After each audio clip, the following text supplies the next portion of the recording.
حیض، نفاس اور استحاضہ، یہ تینوں مسائل عورتوں کے متعلقہ ہیں۔ ان کے حوالے سے آپ گفتگو سماعت فرمائیں گے۔ چند ایک شرعی مسائل ہیں جو بیان کیے جائیں گے۔ یہ سیکھنا آپ پر بھی ضروری ہے، کیونکہ مردوں کو عورتوں سے واسطہ رہتا ہے، اور ایک گھر کا سربراہ ہونے کی حیثیت سے مرد کی ذمہ داری ہے کہ وہ اپنی زوجہ کو یہ مسائل سکھائے، اور پھر آگے زوجہ کی ذمہ داری ہے کہ وہ اپنی اولاد کو یہ مسائل سکھائے۔ تو قرآن و حدیث کی روشنی میں آپ کو یہ مسائل میں بیان کروں گا، تو آپ نے توجہ سے اس میں شریک رہنا ہے، اور جتنے مسائل بیان کیے جائیں کوشش فرمائیں اس کو آپ اچھی طرح ذہن نشین کر لیں۔ الحمدللہ رب العالمین، والصلاة والسلام علی سید الانبیاء والمرسلین، اما بعد فاعوذ باللہ من الشیطان الرجیم، بسم اللہ الرحمن الرحیم۔ وَيَسْأَلُونَكَ عَنِ الْمَحِيضِ قُلْ هُوَ أَذًى فَاعْتَزِلُوا النِّسَاءَ فِي الْمَحِيضِ، صدق اللہ العظیم۔ گرامی کرام حضرات، سب سے پہلے یہ سمجھ لیں کہ حیض، نفاس اور استحاضہ کی تعریف کیا ہے، اور اس کے ساتھ ہی ایام طہر کس کو کہا جاتا ہے۔ تو حیض وہ خون جو بغیر بیماری کے بالغ عورت کی شرمگاہ سے خارج ہوتا ہے، اس کی مدت کم سے کم 3 دن اور زیادہ سے زیادہ 10 دن ہوتی ہے۔ اور نفاس وہ خون جو بچے کی پیدائش کے بعد عورت کی شرمگاہ سے خارج ہوتا ہے، اس کی مدت زیادہ سے زیادہ 40 دن ہے، اور کم مدت کی جو ہے نا وہ کوئی لمٹ نہیں ہے۔ یعنی کہ ایسا بھی ہو سکتا ہے کہ بچے کی پیدائش کے فوراً بعد خون رک جائے، 2 دن بعد رک جائے، 4 دن بعد رک جائے، تو کمی کی طرف کوئی مدت نہیں ہے۔ زیادہ سے زیادہ جو اس کی مدت ہے وہ کتنی ہے؟ 40 دن ہے۔ اور تیسرے نمبر پر ہے استحاضہ۔ استحاضہ بیماری کا خون ہوتا ہے، اس کی مدت جو ہے وہ 3 دن سے کم ہے، اور زیادہ سے زیادہ جو ہے اس کی مدت 10 دن سے اوپر، اور نفاس میں 40 دن سے اوپر۔ یعنی عورت کو اگر حیض کے ایام ہیں اور 3 دن سے پہلے ہی خون بند ہو گیا تو وہ خون حیض کا شمار نہیں ہوگا، وہ استحاضہ ہوگا۔ اور اسی طرح اگر حیض کے ایام چل رہے ہیں، 10 دن گزر گئے، تو اب اوپر جو دن چل رہے ہیں وہ حیض کے شمار نہیں ہوں گے، وہ استحاضہ کے شمار ہوں گے۔ اس کے ساتھ ہی چوتھے نمبر پر ایام طہر کس کو کہا جاتا ہے؟ ایام طہر پاکی کے دن ہوتے ہیں، اور یہ اوسطاً کم سے کم 15 ہوتے ہیں۔ ہر عورت کے لیے پاکی کے دن کتنے ہوتے ہیں؟ 15 دن۔ اور یہ عورتوں کی طبیعتیں اور مختلف مزاج ہوتے ہیں، تو اس کو مد نظر رکھتے ہوئے اوسط جو ہے کم سے کم ایام طہر جو پاکی کے دن ہیں، جس میں عورت نارمل حالت میں ہوتی ہے، نماز، روزہ، عبادات وغیرہ کر سکتی ہے، مرد کو اس کے ساتھ قربت کی اجازت ہوتی ہے، تو یہ کم سے کم کتنے دن ہوتے ہیں؟ 15 دن ہوتے ہیں۔ اب جب آپ نے یہ سمجھ لیا ہے کہ حیض کسے کہتے ہیں، نفاس کسے کہتے ہیں، اور استحاضہ کسے کہتے ہیں، تو اب دوسرے نمبر پر یہ چیز سمجھ لیں کہ حیض والی عورت پر کتنی چیزیں حرام ہو جاتی ہیں۔ عوام میں بہت ساری غلط فہمیاں پائی جاتی ہیں، طرح طرح کے غلط خیالات پائے جاتے ہیں، تو یہ اگر آپ سمجھ لیں گے تو غلطیوں سے محفوظ رہیں گے۔ تو حیض اور نفاس سے 8 چیزیں حرام ہوتی ہیں۔ نمبر 1 نماز، نمبر 2 روزہ، اور نمبر 3 تلاوت قرآن۔ بعض لوگ یہ کہتے ہیں کہ جی زبان تو ناپاک نہیں ہوتی، قرآن تو آپ پڑھ سکتے ہیں، زبان تو ناپاک نہیں ہوتی۔ بھائی یہ شریعت کا حکم ہے، یہ حکمی طور پر جو ہے وہ بندہ پورے کا پورا ناپاک ہو جاتا ہے، تو اس لیے جب بندہ پورا ناپاک ہو جاتا ہے تو زبان بھی تو اسی میں شامل ہے، زبان کیوں نہیں ناپاک ہوگی؟ تو شریعت کا حکم ہے، جہاں شریعت کا حکم ہو وہاں اپنی عقل نہیں جو ہے نا استعمال کرنی چاہیے، عقل کے گھوڑے نہیں دوڑانے چاہیے۔ اللہ کے حکم کے آگے، اللہ کے رسول کے حکم کے آگے اپنا سر جھکا لینا چاہیے کہ اللہ رسول کا حکم ہے، ہم نے عمل کرنا ہے۔ ہر بات میں چونکہ چنا کے کیوں ہو گیا، کیسے ہو گیا، اس کی دلیل کیا ہے، یہ کوئی دنائی والی بات نہیں ہے۔ ہاں مسلمان کا بس یہ انداز اور یہ مزاج ہونا چاہیے کہ جہاں پتہ چل گیا کہ یہ اللہ اور اس کے رسول کا حکم ہے، وہاں اپنا سر تسلیم وہ خم کر لے، سر کو جھکا لے کہ بس میں نے اس پر عمل کرنا ہے، اللہ ہمیں عمل کی توفیق دے۔ تو تیسرے نمبر پر تلاوت قرآن، چوتھے نمبر پر قرآن کو چھونا، اور پانچویں نمبر پر مسجد میں داخل ہونا، اور چھٹی چیز طواف کرنا، کیونکہ طواف بھی نماز کی ہی مثل ہے، اور ساتویں نمبر پر جماع کرنا، یعنی مرد و عورت کا آپس میں ہم مستری کرنا، اور آٹھویں نمبر پر ناف سے لے کے گھٹنوں تک نفع اٹھانا۔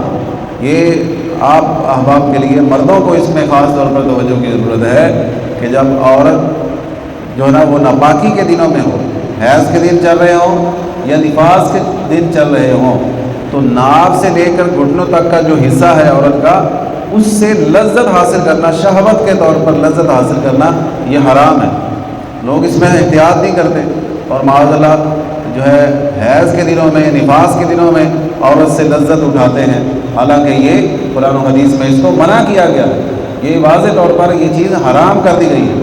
ہاں ناف سے لے کے گھٹنوں تک کا جو بدن ہے، اس کے علاوہ جو بدن کا حصہ ہے وہاں سے آپ لذت حاصل کر سکتے ہیں، لیکن وہاں سے بھی بچنا چاہیے، بلکہ علماء نے یہاں تک لکھا ہے کہ عورت کے قریب بھی نہیں سونا چاہیے، کیونکہ قریب سوئے گا تو شہوت آئے گی، شہوت آئے گی تو پھر اس کے قریب جائے گا تو پھر حرام چیز میں مبتلا ہوگا، جس سے اللہ تبارک و تعالیٰ نے منع کیا ہے۔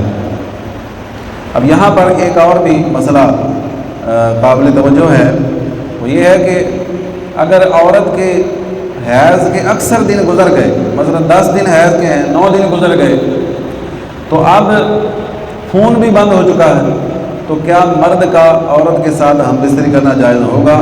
اور یہ یاد رکھیں کہ جب اکثر دن گزر گئے اور خون بند ہو چکا ہے، عورت نے ابھی غسل کر کے پاکی حاصل نہیں کی، تو اس صورت میں ہم بستری کرنا جائز ہے، جماع جائز ہوگا۔ البتہ افضل یہ ہے کہ عورت غسل کر کے پاک ہو جائے، پھر اس کی قربت اختیار کی جائے۔ اور اگر اکثر دن نہیں گزرے، مثلا 5 دن گزرے یا 6 دن گزرے، 5 دن گزرے، خون بند ہو گیا، اب عورت نے غسل کر کے پاک ہونا ہے، تو اس صورت میں جب کم دن گزرے ہوں، تو جب تک وہ غسل کر کے پاک نہ ہو جائے، تب تک مرد کے لیے یہ بات ناجائز ہے کہ اس کے ساتھ ہم بستری کریں۔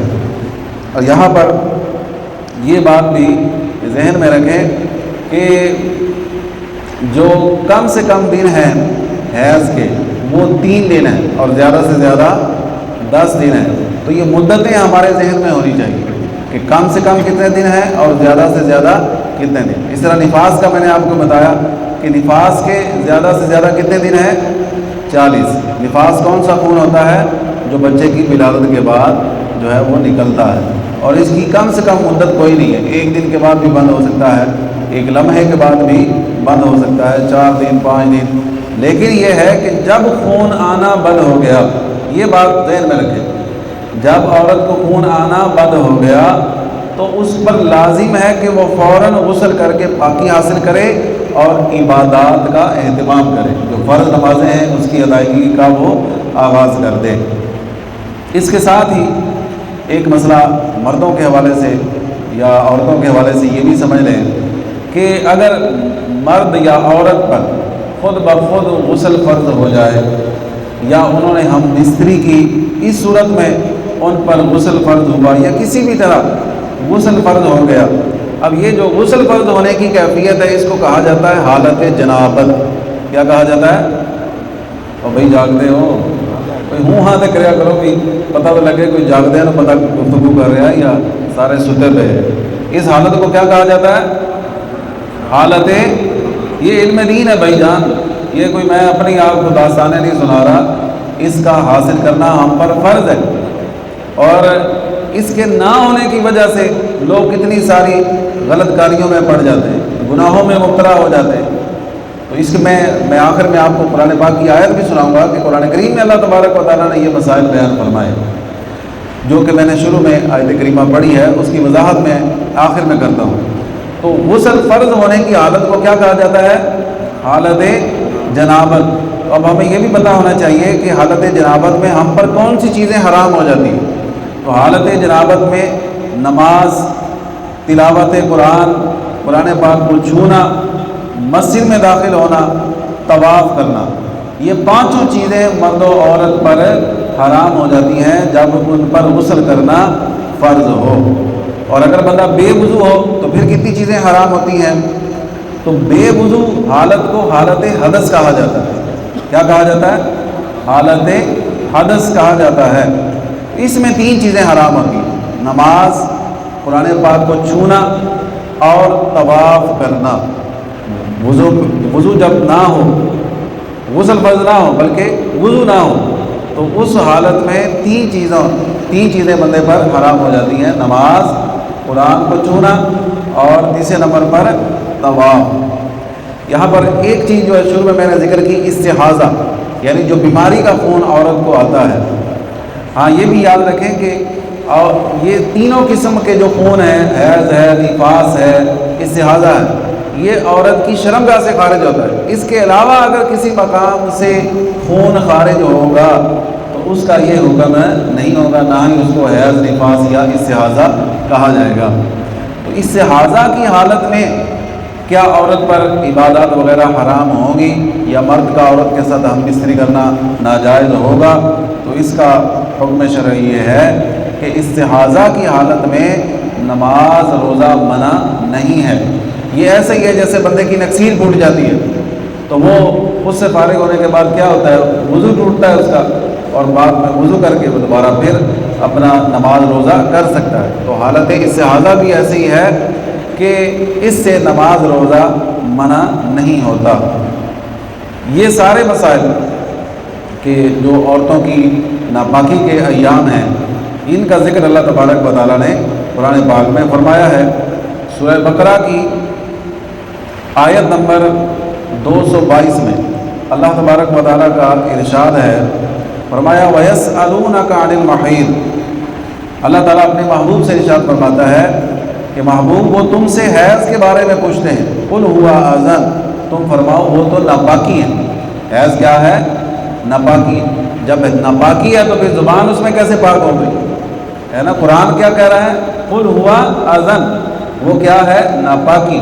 جب ناپاکی ہے تو پھر زبان بھی اس میں ناپاکی ہوگی، اکیلی زبان اس میں پاک نہیں ہوگی۔ پھر آگے اللہ تبارک و تعالیٰ نے فرمایا فَاعْتَزِلُوا النِّسَاءَ فِي الْمَحِيضِ، فرمایا تو حیض کے دنوں میں عورتوں سے الگ رہو، حیض کے دنوں میں عورتوں سے الگ رہو۔ یہ کون کہہ رہا ہے؟ قرآن، اللہ کا فرمان ہے۔ فرمایا وَلَا تَقْرَبُوهُنَّ حَتَّى يَطْهُرْنَ، اور ان کے قریب نہ جاؤ جب تک اچھی طرح پاک نہ ہو جائیں، حتیٰ یطہرن، جب تک وہ پاک نہ ہو جائیں، فَإِذَا تَطَہَّرْنَ، اور جب وہ خوب پاک ہو جائیں، فَأْتُوهُنَّ مِنْ حَيْثُ أَمَرَكُمُ اللَّهُ، ان کے پاس وہاں سے جاؤ جہاں سے تمہیں اللہ نے حکم ارشاد فرمایا ہے۔ إِنَّ اللَّهَ يُحِبُّ التَّوَّابِينَ وَيُحِبُّ الْمُتَطَہِّرِينَ، بے شک اللہ زیادہ توبہ کرنے والوں کو پسند فرماتا ہے اور خوب پاک و صاف رہنے والوں کو اللہ پسند فرماتا ہے۔ تو یہ حیض و نفاس میں عورتوں سے الگ رہنے کا حکم کس لیے ہے؟ تاکہ ہم خوب پاک اور صاف رہیں، کیونکہ یہ جو حیض و نفاس کے خون ہوتے ہیں یہ گندگی کے خون ہوتے ہیں، گند ہوتا ہے اس طرح، تو اس لیے ہمیں حکم دیا گیا ہے کہ ہم گندگی سے اپنے آپ کو بچا کے رکھیں۔ اب وہ کیسا غلیظ انسان ہے جو اپنے آپ کو گندگی سے نہیں بچاتا، خود جان بوجھ کر گندگی میں ہاتھ ڈالتا ہے۔ تو قرآن پاک چاہتا ہے، قرآن کا کیا مزاج ہے، اللہ کا کیا فرمان ہے کہ ہم پاک صاف رہیں اور ناپاکی سے دور رہیں۔ اور کیسے جاہل لوگ ہیں وہ، جو مسلمان ہونے کے باوجود اللہ پر ایمان بھی رکھتے ہیں اور اللہ کی باتوں کو وہ جھٹلاتے ہیں، انکار کرتے ہیں، پتہ ہونے کے باوجود، یا ان کو جب سمجھایا جائے تو اس بات کا جو ہے وہ واضح طور پر وہ انکار کر دیتے ہیں بلا تردد، بغیر سوچے سمجھے کہ یہ قرآن کا فرمان ہے، رسول اللہ صلی اللہ تعالیٰ علیہ وسلم کی شریعت ہمیں یہ سمجھا رہی ہے، لیکن لوگ جان بوجھ کر جو ہے وہ ناپاکی میں ہاتھ ڈالتے ہیں اور اللہ تعالیٰ کی نافرمانی کرتے ہیں۔ بہرحال آج کے مختصر درس میں، مختصر انداز میں، یہ تفصیلی مسائل نہیں بلکہ مختصراً آپ کو حیض و نفاس کے، استحاضہ کے اور جنابت کے مسائل بیان کیے گئے ہیں۔ اللہ تبارک و تعالی ہمیں عمل کی، یاد رکھنے کی اور دوسروں تک پہنچانے کی توفیق عطا فرمائے۔